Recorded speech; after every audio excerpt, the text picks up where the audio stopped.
नमस्कार दोस्तों, स्वागत करता हूं आप सभी का तैयारी जीत के चैनल पर। यूपी पीसीएस प्रारंभिक परीक्षा और यूपी पीसीएस आरओ के लिए करंट अफेयर की सीरीज चल रही है। पार्ट 1 में डाल चुका हूं, आज पार्ट 2 है। इन सीरीज़ को बहुत अच्छे से रिवाइज करिएगा क्योंकि कई सारे प्रश्न सीधे सीधे यहाँ से पूछे जाएंगे। 5 स्टार्स कैटेगरी में मैंने डिवाइड किया है इन सेट्स को। इस वीडियो में भी 4 से 5 प्रश्न ऐसे इंपॉर्टेंट बहुमूल्य मिल जाएंगे जो परीक्षा के दृष्टिकोण से काफ़ी इंपॉर्टेंट होंगे और आपको अवश्य पता होना चाहिए। वीडियो को अंत तक जरूर देखिएगा। वीडियो पसंद आए तो वीडियो को लाइक करिएगा। सभी परीक्षाओं के लिए इंपॉर्टेंट है, फिर चाहे वो सुपर टेट हो, यूपी ट्रिपल एससी हो, आरओ या यूपी पीसीएस हो। पहला प्रश्न देखिए 2 स्टार के साथ। हाल ही में वोकल फॉर लोकल, जो कि प्रधानमंत्री नरेंद्र मोदी द्वारा अभियान चलाया गया है, वोकल फॉर लोकल अभियान के लिए खादी और ग्रामोद्योग आयोग द्वारा किस राज्य की प्राचीन विरासत मोनपा हस्तनिर्मित कागज उद्योग का पुनरुद्धार किया गया है? तो ये तवांग जनजाति का 1000 वर्ष पुरानी हस्तनिर्मित कागज उद्योग की परंपरा चली आ रही है इस राज्य में। इसका नाम है मोनपा हस्तनिर्मित कागज। इसका जो है संबोधन भी प्रधानमंत्री नरेंद्र मोदी ने किया वोकल फॉर लोकल अभियान के तहत। सही जवाब इसका क्या होगा? इस क्षेत्र में शुंगू शेंग पेड़ की छाल से ये कागज बनाया जाता है और आजीविका का मुख्य स्रोत है ये इस राज्य के तवांग जनजाति का। तो तवांग जनजाति कहाँ पाई जाती है? अरुणाचल प्रदेश। सही जवाब इसका हो जाएगा सी, जिसका उल्लेख प्रधानमंत्री मोदी ने किया है। तो सीधा सीधा पूछेगा वोकल फॉर लोकल मोनपा हस्तनिर्मित कागज उद्योग का पुनरुद्धार किस राज्य में किया गया है? अरुणाचल प्रदेश में। दूसरा प्रश्न काफ़ी इंपॉर्टेंट है, मोस्ट इंपॉर्टेंट कैटेगरीज में है, क्योंकि विदेश मंत्रालय द्वारा एक आंकड़ा भी जारी किया गया और आंकड़ा जारी करते हुए दुनिया भर के 3.12 करोड़ भारतीय प्रवासियों के साथ जुड़ने के लिए और उनकी समस्याओं को हल करने के लिए विदेश मंत्रालय द्वारा किस पोर्टल और ऐप को लॉन्च किया गया है? इस तरीके से आपको ऑप्शन मिल सकते हैं परीक्षा में। इस तरह के क्वेश्चन जो है यूपी पीसीएस प्रारंभिक परीक्षा और आरओ में पूछा जाता है। सही जवाब यहाँ पर क्या होगा? सही जवाब बताना है आपको। पहले तो आंकड़ा याद रखिएगा, 3.12 करोड़ भारतीय प्रवासियों के साथ जुड़ने के लिए ग्लोबल प्रवासी रिश्ता पोर्टल और ऐप लॉन्च किया गया है। इस पोर्टल और ऐप का उद्देश्य विदेश मंत्रालय विदेशों में स्थित भारतीय मिशनों और प्रवासी भारतीयों के बीच 3 तरफा कम्युनिकेशन स्थापित करना है, उनकी समस्याओं का हल निकालना है, साथ ही साथ जो है अपनी सांस्कृतिक विचारधाराओं को इसके माध्यम से जो है प्रचार प्रसार करना है। तो 3.12 करोड़ भारतीय प्रवासी हैं और इनकी सहायता के लिए, इनके बारे में जानकारी जुटाने के लिए ये ऐप और पोर्टल लॉन्च किया गया है, ग्लोबल प्रवासी रिश्ता। याद रखना ऑप्शन सी सही जवाब है इसका। इस तरह के ऑप्शंस आपको मिल सकते हैं परीक्षा में। और आंकड़ा भारत सरकार द्वारा या फिर अंतर्राष्ट्रीय स्तर पर कोई जारी होता है संयुक्त राष्ट्र के माध्यम से, तो उसको आप नोट डाउन कर लीजिएगा अपने नोट्स में, क्योंकि करंट अफेयर की दृष्टि से वो इम्पोर्टेंट हो जाता है। अब ये क्वेश्चन काफ़ी इम्पोर्टेंट है। हाल ही में किस राज्य ने राज्य के सभी 600 मदरसों को नियमित स्कूलों में परिवर्तित करने का विधेयक पारित कर दिया है? और ऐसा करने वाला ये देश का पहला राज्य बन गया है। यहाँ पर सभी 600 मदरसे, जहाँ पे ये मुस्लिम स्कूल होते हैं एक तरह से, जहाँ बच्चे शिक्षा ज्ञान करते हैं, धार्मिक शिक्षा ज्ञान करते हैं, लेकिन इनको जो है पूरी तरीके से नियमित स्कूल बना दिया गया है। गवर्नमेंट का ये फैसला आया है इस राज्य में। अब कोई भी मदरसा नहीं रह जाएगा इस राज्य में। अरुणाचल प्रदेश, असम, उत्तर प्रदेश, मिजोरम। तो सही जवाब हो जाएगा असम, जो कि एक मुस्लिम बहुल राज्य है और इसके सभी 600 मदरसों को नियमित स्कूल में परिवर्तित करने का विधेयक पारित कर दिया है। 126 सदस्यीय असम विधानसभा द्वारा जो है ये पारित किया गया है और 260 करोड़ रुपए जो है खर्च करती है हर साल इन 600 मदरसों पर जो है राज्य सरकार असम की। अब ये जो है उच्चतर माध्यमिक विद्यालय के रूप में जाने जाएंगे और इनमें जो है स्पेसिफिक धार्मिक शिक्षा नहीं दी जाएगी। जो सामान्य स्कूलों में शिक्षा दी जाती है वही दी जाएगी। तो ये एक इम्पॉर्टेंट क्वेश्चन है। संपूर्ण 600 मदरसों को जो है नियमित स्कूल में परिवर्तित किया जा रहा है। ये एक इम्पॉर्टेंट क्वेश्चन है, 4 स्टार के साथ पूछा जा सकता है, क्योंकि इस तरह का क्वेश्चन पूछा गया है जब गोरखपुर में एम्स जो है इस पे प्रश्न आ चुका है, तो ये प्रश्न भी बन सकता है। हाल ही में प्रधानमंत्री द्वारा देश के 16वें, अब तक देश में 15 एम्स हैं, प्रधानमंत्री नरेंद्र मोदी द्वारा देश के 16वें एम्स अखिल भारतीय आयुर्विज्ञान संस्थान की आधारशिला कहाँ रखी है? 125 MBBS सीट है इसमें, कुल मिला के 750 बेड हैं, 1195 करोड़ की लागत से बन रहा है, कुल मिला के 201 एकड़ की भूमि आवंटित की गई है। इसकी आधारशिला रखी है प्रधानमंत्री नरेंद्र मोदी ने कहाँ पर? हैदराबाद, गोरखपुर, राजकोट, ऋषिकेश। इस तरह का प्रश्न आ सकता है। सही जवाब है आपका राजकोट। राजकोट कहाँ है? गुजरात में। और टोटल संख्या जो है बेड की 750, 1195 करोड़ रुपए की लागत से 125 MBBS सीट है इसमें।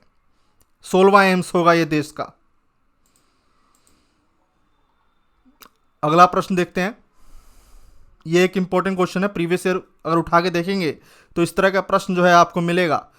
हाल ही में केंद्रीय मंत्रिमंडल द्वारा स्वदेशी वायु रक्षा मिसाइल प्रणाली, याद रखना है नाम आपको, आकाश वायु रक्षा मिसाइल के निर्यात की मंजूरी जो है दी है केंद्रीय मंत्रिमंडल। प्रधानमंत्री के केंद्रीय मंत्रिमंडल ने आकाश वायु रक्षा मिसाइल प्रणाली को पूर्विष्ट की कंट्री को जो है निर्यात करने की मंजूरी दी है, जिसकी रेंज 25 किलोमीटर है। आपसे प्रश्न ये पूछा जा सकता है यूपीपीसीएस में, एक तो नाम पूछा जा सकता है आकाश वायु रक्षा मिसाइल प्रणाली। दूसरा प्रश्न जो अक्सर पूछा जाता है कि इसकी मारक क्षमता कैसी है? हवा से हवा, सतह से हवा, पानी से पानी, समुद्र में यानी कि हवा से सतह। तो इस तरह से प्रश्न आपको प्रीवियस ईयर में देखने को मिला है। तो लेटेस्ट करंट है, सही जवाब हो जाएगा सतह से हवा, बी। नाम है आकाश वायु रक्षा मिसाइल प्रणाली, रेंज है 25 किलोमीटर, सतह से हवा इसकी मारक क्षमता है।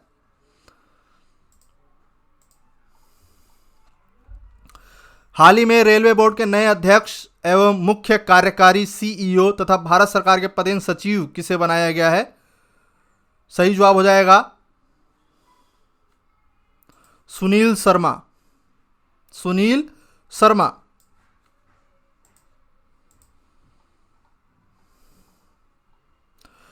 और इसरो के अध्यक्ष हैं के सिवन, इनका जो है कार्यकाल 2022 तक बढ़ाया गया है, ये भी याद रखिएगा। हाल ही में सरकारी महारत्न कंपनी सेल की पहली महिला अध्यक्ष कौन बनी है? पहली महिला अध्यक्ष बनी है सेल की सोमा मंडल। सोमा मंडल जो है वो सेल महारत्नम कंपनी की पहली महिला अध्यक्ष बनी है। हाल ही में 29 दिसंबर का करंट है। हाल ही में भारत सरकार द्वारा कोविड-19 महामारी के दौरान अपने मैत्रीपूर्ण राष्ट्रों को राहत सामग्री सहायता पहुंचाने हेतु किस अभियान को जो है चलाया गया? ये एक बहुमूल्य प्रश्न, 4 स्टार हैं इस प्रश्न को, पूछा जाना चाहिए एग्जाम में। मिशन हिंद, मिशन सागर, मिशन कोविड हेल्प, मिशन सहयोग। तो सही जवाब क्या हो जाएगा? ध्यान से सोचिए, इसका सही जवाब क्या होगा? भारत सरकार द्वारा जो है कौन सा अभियान कोविड-19 में हेल्प के दौरान चलाया गया? सही जवाब है मिशन सागर। जी हाँ, मिशन सागर। अभी हाल ही में वियतनाम और कंबोडिया को जो है 15 टन राहत सामग्री पहुंचाई गई थी। इससे पहले नवंबर 2020 में मिशन सागर 2 चलाया गया था, जिसके तहत दक्षिणी सूडान, जिबूती, इरिट्रिया को खाद्य सामग्री पहुंचाई गई थी। तो ओवरऑल इस अभियान का जो नाम है कोविड-19 के दौरान जो चलाया गया, मिशन सागर रखा गया। मिशन सागर 1, मिशन सागर 2, मिशन सागर 3। ये मिशन सागर 1, 2, 3 का मतलब है कि विभिन्न भिन्न राष्ट्रों को हेल्प की गई है। अभी हाल ही में मिशन सागर 3 के द्वारा 29 दिसंबर को वियतनाम और कंबोडिया की हेल्प की गई है। मिशन सागर प्रश्न बन सकता है। इस वीडियो को कंप्लीट करिएगा क्योंकि कुछ बेहद इंपॉर्टेंट क्वेश्चन आने वाले हैं। कोरोना वायरस महामारी व उसके प्रकोप को महत्व देते हुए इसकी रोकथाम व जन जागरूकता हेतु संयुक्त राष्ट्र द्वारा किस तिथि को अंतर्राष्ट्रीय महामारी तैयारी दिवस घोषित किया है? अब ये हर साल मनाया जाएगा और ये प्रथम बार अभी 2020 में मनाया गया है। किस तारीख को? नाम है अंतर्राष्ट्रीय महामारी तैयारी दिवस। सभी प्रकार के वायरसेस से संबंधित जानकारी और जागरूकता को फैलाने के लिए ये तिथि जो है अंतर्राष्ट्रीय स्तर पर घोषित की गई है संयुक्त राष्ट्र के द्वारा। नाम है अंतर्राष्ट्रीय महामारी तैयारी दिवस। हर साल मनाया जाएगा और पहली बार मनाया गया है ये 27 दिसंबर को, 27 दिसंबर 2020। अभी दिसंबर और जनवरी का ही करंट अफेयर चल रहा है, तो यकीन मानिए कई सारे सेट के माध्यम से मैं करंट अफेयर के लगभग सभी क्वेश्चंस आपके कवरअप करा दूंगा। तो यहाँ पे सही जवाब हो जाएगा नोवे का ऑप्शन सी। 27 दिसंबर 2020 को प्रथम बार अंतर्राष्ट्रीय महामारी तैयारी दिवस मनाया गया संयुक्त राष्ट्र के द्वारा। संयुक्त राष्ट्र जब भी किसी तिथि को घोषित करता है और पहली बार घोषित करता है तो वहां से प्रश्न बनने की संभावना काफी होती है। ठीक है, चलिए 27 दिसंबर 2020 याद रखना है। हाल ही में भारत ने किस पड़ोसी राष्ट्र को मित्रता के रूप में भेंट किया है? आईएनएस सिंधुवीर। जी हाँ, आईएनएस सिंधुवीर को जो है भेंट किया है। इंपॉर्टेंट क्वेश्चन है, पूछा जा सकता है आपसे। Bangladesh, Sri Lanka, Myanmar, Cambodia. इसका सही जवाब हो जाएगा आईएनएस सिंधुवीर को म्यांमार को जो है मित्रता स्वरूप भेंट किया गया है। म्यांमार भारत के साथ 725 किलोमीटर लंबी समुद्री सीमा साझा करता है। आईएनएस सिंधुवीर 300 मीटर समुद्र की गहराई में काम कर सकता है। इसका नाम अब से क्या रखा गया है म्यांमार में? यूएमएस थेयन खातू। यूएमएस थेयन खातू। तो याद रखना है आपको, आईएनएस सिंधुवीर किसे भेंट की गई है? म्यांमार राष्ट्र को।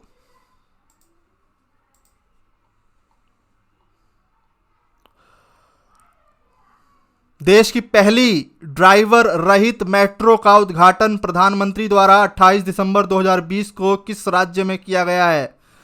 यूपीपीसीएस में और आरओआरओ में डेट पर भी प्रश्न पूछा जा सकता है। जैसे कि अभी हाल ही में विश्व का सबसे बड़ा टीकाकरण अभियान भारत में जो है लॉन्च हुआ, किस तारीख को लॉन्च हुआ, यहां से डेट पूछी जा सकती है।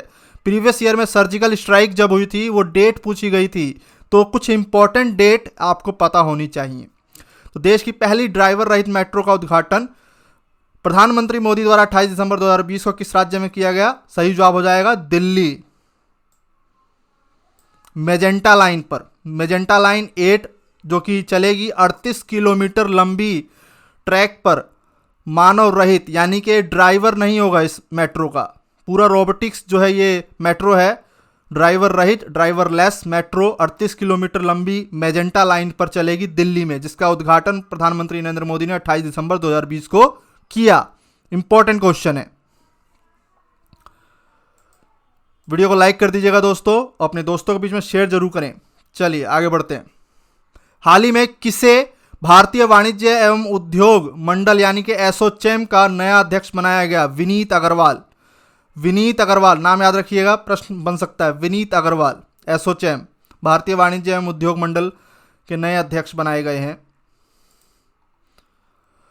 हाल ही में किस भारतीय अमेरिकी व्यक्ति को टाइम्स मैगजीन की हीरोज ऑफ 2020 की सूची में शामिल किया गया है? कमला हैरिस, राहुल दुबे, सोनू सूद, राजा जॉन वुरपुतूर। तो सही जवाब है राहुल दुबे। अमेरिका में जॉर्ज फ्लॉयड के संदर्भ में जो प्रदर्शन हो रहे थे उनके लिए इन्होंने अपने घरों के दरवाजे खोले थे, उनको जो है उनकी हेल्प की थी, इसलिए इनको जो है हीरोज ऑफ 2020 की श्रेणी में रखा गया है। भारतीय मूल के हैं इसलिए प्रश्न बनने की संभावना है। Kamala Harris Times person of the year हैं 2020 के लिए, संयुक्त रूप से जो बाइडेन के साथ। फोर्ब्स की वर्ष 2020 की 100 सर्वाधिक शक्तिशाली महिलाओं की सूची में प्रथम स्थान पर कौन रहा? ये प्रश्न पूछा जा सकता है। एंजेला मर्केल कई सालों से टॉप पर हैं, क्रम लगाने को भी आ सकता है। तो पहले नंबर पर एंजेला मर्केल हैं, फिर है क्रिस्टीन लेगार्ड, यूरोपीय सेंट्रल बैंक की अध्यक्ष, फिर है अमेरिकी उपराष्ट्रपति कमला हैरिस। तो ये 3 हो गए टॉप के, और फिर है निर्मला सीतारमण। इनका जो रैंक है याद रखना है आपको, 41वां है, 41वां। टॉप पर है एंजेला मर्केल, जर्मनी की चांसलर हैं। अगला प्रश्न देखते हैं।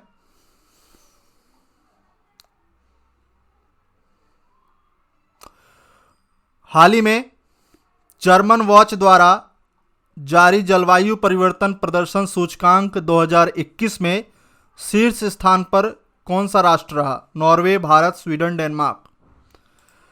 तो शीर्ष स्थान पर कोई भी राष्ट्र नहीं था। ये ऑप्शन में कोई नहीं पर आपको टिक करना होगा, क्योंकि पहले 3 स्थान जो हैं खाली है। पेरिस जलवायु समझौता जो हुआ उसको प्रभावित तरीके से उसमें जो फैक्टर्स लिखे हुए थे उनको जो है लागू करने में कोई भी राष्ट्र सक्षम नहीं हुआ, इसलिए पहले 3 स्थानों को रिक्त छोड़ दिया गया है। चौथा स्थान या फिर यूं कहें टॉप किया है स्वीडन ने, लेकिन प्रश्न दे सकता है कि शीर्ष स्थान पर जो है कौन सा राष्ट्र रहा, और ऑप्शन में दे देगा कोई नहीं, तो कोई नहीं पर आपको टिक करना होगा, क्योंकि पहले नंबर पर और दूसरे नंबर पर और तीसरे नंबर पर जो है कोई भी राष्ट्र को जो है स्थान नहीं दिया गया है। चौथे नंबर पर स्वीडन है, 5वें नंबर पर यूनाइटेड किंगडम यानी कि ब्रिटेन, और 6ठे नंबर पर डेनमार्क। भारत का स्थान 10वां है। ये एक इम्पॉर्टेंट है क्योंकि प्रीवियस ईयर में इस पर प्रश्न बन चुका है। अब 2021 का आंकड़ा आया है तो आपको याद रखना है 4 स्टार के साथ। पहले 3 स्थान खाली हैं, स्वीडन का चौथा स्थान है। जलवायु परिवर्तन प्रदर्शन सूचकांक 2021 पेरिस जलवायु समझौतों पर जो है ये पूरी दुनिया पर जो है रैंक जारी करता है कि किस राष्ट्र ने कितनी जो है भूमिका निभाई है पेरिस जलवायु समझौते को लागू करने के लिए। चलिए, याद रहेगा, भारत का स्थान 10वां है। हाल ही में institute for economics and peace द्वारा वैश्विक आतंकवाद सूचकांक जारी किया गया। इसके अनुसार विश्व का सर्वाधिक आतंकवाद ग्रसित राष्ट्र कौन सा है? Afghanistan, Somalia, Pakistan, Syria. सही ऑप्शन क्या होगा?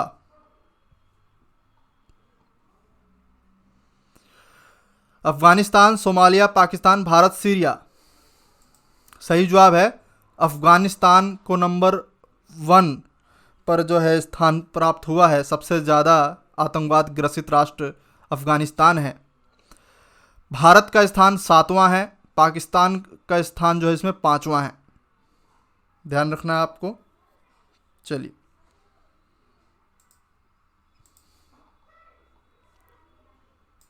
ये देखिए, इस आतंकवाद सूचकांक में Afghanistan number 1, Iraq number 2, number 3 Nigeria, number 4 Syria, number 5 पे पाकिस्तान और 7वें पे भारत है। 3 स्टार के साथ ये एक इंपॉर्टेंट क्वेश्चन है, बल्कि पूछा भी जा सकता है। G20 शिखर सम्मेलन के संदर्भ में विचार करें, या फिर सीधा प्रश्न आएगा कि निम्न कथनों पर विचार करें। 3 स्टेटमेंट दे देगा। यूपीपीसीएस और आरओआरओ में ऐसे प्रश्न बनते हैं। 15वें G20 शिखर सम्मेलन की अध्यक्षता सऊदी अरब ने की। सभी के लिए 21वीं सदी के अवसरों का एहसास इसकी थीम थी। भारत वर्ष 2023 में G20 शिखर सम्मेलन की मेजबानी करेगा। तीनों कथन आपने पढ़े, कौन सा कथन इसमें सही है? तो यहाँ पर तीनों ही कथन सही हैं। प्रधानमंत्री नरेंद्र मोदी ने जो है पार्टिसिपेट किया था इसमें कॉन्फ्रेंस में, और भारत 2023 में G20 शिखर सम्मेलन की मेजबानी करेगा। इसकी थीम याद रखना है आपको, सभी के लिए 21वीं सदी के अवसरों का एहसास, और अध्यक्षता की सऊदी अरब ने।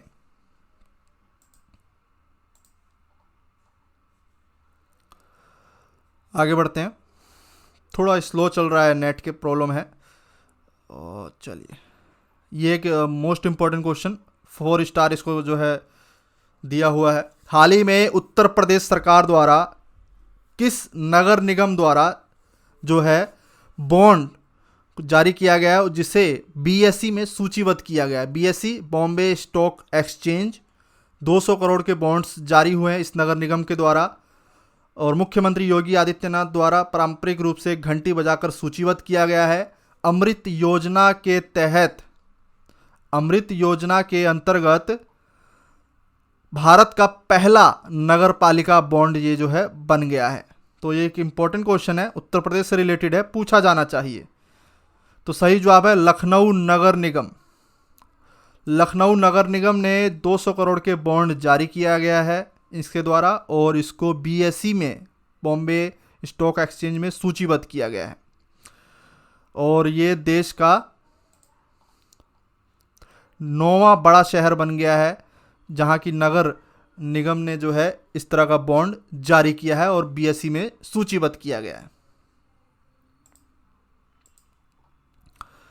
हाल ही में शुरू किए गए इसरो के नए केंद्र जिसका नाम है नेत्र का कार्य क्या है? नेत्र का कार्य क्या है? सही जवाब क्या होगा? गगनयान मिशन ट्रैकिंग, दुश्मन देशों के उपग्रह की ट्रैकिंग, संचार उपग्रह को नियंत्रित करना, अंतरिक्ष मलबे से इसरो की संपत्ति का बचाव। तो जो नेत्रा प्रोग्राम है जो कि इसरो के द्वारा स्टार्ट किया गया है, इसका लक्ष्य उद्देश्य है अंतरिक्ष में जो मलबे हैं, जो कि दुनिया भर के उपग्रह उसमें छोड़े जाते हैं और वहाँ से ढेर सारे जो है मलबे इकट्ठे हो जाते हैं, उससे जो है इसरो की संपत्ति का बचाव किया जा सके। ये कार्य है नेत्र का। फुल फॉर्म है इसकी network for space object tracking and analysis. याद रखना है, नेत्रा जो है अंतरिक्ष मलबे से इसरो की संपत्ति का बचाव का प्रोग्राम है। इसको हाल ही में शुरू किया गया है। अगला प्रश्न देखते हैं। कोविड-19 से बचाव हेतु फाइजर टीकाकरण अभियान चलाने वाला प्रथम राष्ट्र और व्यक्ति कौन है? फ्रांस, ब्रिटेन, स्वीडन, कोई नहीं। सही जवाब है ब्रिटेन। ब्रिटेन प्रथम पश्चिमी राष्ट्र है जहां जो है कोविड-19 का टीकाकरण अभियान चला। इसके अलावा मार्गरेट कीनन ये प्रथम आयरलैंड व्यक्ति हैं जिनको जो है कोविड-19 से बचाव हेतु फाइजर टीका जो है दिया गया। प्रश्न जो है वो भारत के टीकाकरण से जरूर पूछा जाएगा कि भारत में किस तारीख को विश्व का सबसे बड़ा कोविड-19 टीकाकरण अभियान जो है शुरू किया गया। तो ये सही जवाब हो जाएगा 16 जनवरी 2021। 3006 केंद्रों पर 3,06,000 लोगों को जो है टीकाकरण जो है किया गया इस दिन। कोविड-19 से बचाव हेतु विश्व का सबसे बड़ा टीकाकरण अभियान भारत में कब शुरू हुआ? ये प्रश्न पूछा जाएगा 4 स्टार के साथ 16 जनवरी 2021। याद रखना है आपको डेट। चलिए, हाल ही में किसने लोकसभा के नए महासचिव के रूप में पदभार ग्रहण किया? प्रश्न संख्या 22। सही जवाब हो जाएगा उत्पल कुमार सिंह। उत्पल कुमार सिंह। हाल ही में कौन प्रमुख व्यापारिक संगठन फिक्की के नए अध्यक्ष चुने गए हैं? डॉक्टर संगीता रेड्डी थी, कुछ समय पहले ही चुनी गई थी, लेकिन अब इनको जो है विस्थापित करके नए कौन बने हैं? तो जो 2021 पूरे वर्ष के लिए रहेंगे ये। इनका नाम है उदय शंकर। फिक्की के नए अध्यक्ष उदय शंकर हो गए हैं। चलिए आगे बढ़ते हैं, अगला प्रश्न देखते हैं। और 1927 में महात्मा गांधी की सलाह पर घनश्याम दास बिरला द्वारा जो है फिक्की की स्थापना की गई थी। जीएस का प्रश्न है, कई बार पूछ लेता है। हाल ही में किसे अंतर्राष्ट्रीय क्रिकेट परिषद आईसीसी का स्वतंत्र अध्यक्ष के रूप में चुना गया है? तो 3 स्टार के साथ इंपॉर्टेंट क्वेश्चन है। सही जवाब है ग्रेग वार्कले। 1 साल से पद खाली था, शशांक मनोहर का स्थान लेंगे ये। अब तक अंतरिम रूप से जो चेयरमैन का कार्य कर रहे थे वो थे इमरान ख्वाजा, लेकिन अब ग्रेग वार्कले जो है इसके स्वतंत्र अध्यक्ष बन गए हैं, न्यूजीलैंड के हैं। याद रखना है आपको, प्रश्न बन सकता है। आईसीसी के नए स्वतंत्र अध्यक्ष अंतर्राष्ट्रीय क्रिकेट परिषद के ग्रेग वार्कले। इंपॉर्टेंट प्रश्न है। भारत का पहला जेंडर हब की स्थापना संयुक्त राष्ट्र के सहयोग से भारत के किस राज्य में स्थापित किया जा रहा है? संपूर्ण दक्षिण एशिया में लैंगिक समानता को बढ़ावा देने हेतु भारत और संयुक्त राष्ट्र के बीच में एक मेमोरेंडम ऑफ अंडरस्टैंडिंग समझौता हुआ है, जिसके तहत भारत का प्रथम जेंडर हब की स्थापना किस राज्य में की गई है? सही जवाब है केरल में। केरल में स्थापना की गई है और ये दक्षिण एशिया का मुख्यालय होगा केरल में, जेंडर हब का, जो कि भारत का भी पहला है और संयुक्त राष्ट्र के सहयोग से स्थापित किया गया है। तो ये प्रश्न जो है बन सकता है। उद्देश्य क्या है? लैंगिक समानता को बढ़ावा देना, स्त्री पुरुष के अधिकारों के ऊपर तमाम तरीके की कार्रवाइयाँ करना, उनके संदर्भ में जन जागरूकता फैलाना। प्रश्न बन सकता है यहाँ से। अगला प्रश्न देखते हैं। हाल ही में किलायू ज्वालामुखी में विस्फोट हो गया है। ये ज्वालामुखी कहाँ स्थित है? हवाई, अमेरिका में। तो हवाई द्वीप पर जितने भी ज्वालामुखी हैं उनको लेकर के जीएस में प्रश्न जो है घुमा फिरा के पूछते रहते हैं। तो कुल मिला के 5 बड़े सक्रिय ज्वालामुखी हैं। पहला है किलायू, जो भी हाल ही में विस्फोटक हो गया है फिर से। दूसरा है मोनोलोआ, तीसरा है कोहाला, फिर है हुलालाई और फिर है मोनाकी। इन्हीं को जो है जीएस के रूप में वो यूज़ करता है। माउंट एटना यूरोप का जो है और दुनिया का दूसरा बड़ा सक्रिय ज्वालामुखी है। 27वां प्रश्न काफ़ी इंपॉर्टेंट है। केंद्र सरकार द्वारा किस केंद्र शासित प्रदेश को 100% जैविक क्षेत्र घोषित किया गया है? तो देश का प्रथम केंद्र शासित प्रदेश जो कि पूर्णतः 100% जैविक क्षेत्र घोषित हुआ है केंद्र सरकार के द्वारा, नाम है लक्षद्वीप। 32 किलोमीटर का जो वर्ग क्षेत्रफल है इसका, वो संपूर्ण जैविक क्षेत्र जो है घोषित किया गया है। इससे पहले सिक्किम को प्रथम राज्य था वो 2016 में घोषित किया गया था और कई बार प्रश्न बने थे इस पर। तो लक्षद्वीप का नाम याद रखना है आपको। देश का प्रथम केंद्र शासित प्रदेश जहां जैविक क्षेत्र जो है घोषित किया गया है, संपूर्ण प्रदेश को जो है जैविक क्षेत्र घोषित किया गया है, लक्षद्वीप नाम है। ये प्रश्न जो है पूछा जाएगा 4 स्टार के साथ। तो आज के वीडियो में बस इतना ही। मिलते हैं अगले वीडियो में, तब तक के लिए नमस्कार, धन्यवाद। वीडियो अगर अच्छी लगी हो तो वीडियो को लाइक जरूर करिएगा और अपने दोस्तों को, कम से कम एक फ्रेंड को तो आप शेयर कर ही सकते हैं। आपकी बस इतनी ही हेल्प चाहिए। मिलते हैं अगले वीडियो में। नमस्कार, धन्यवाद।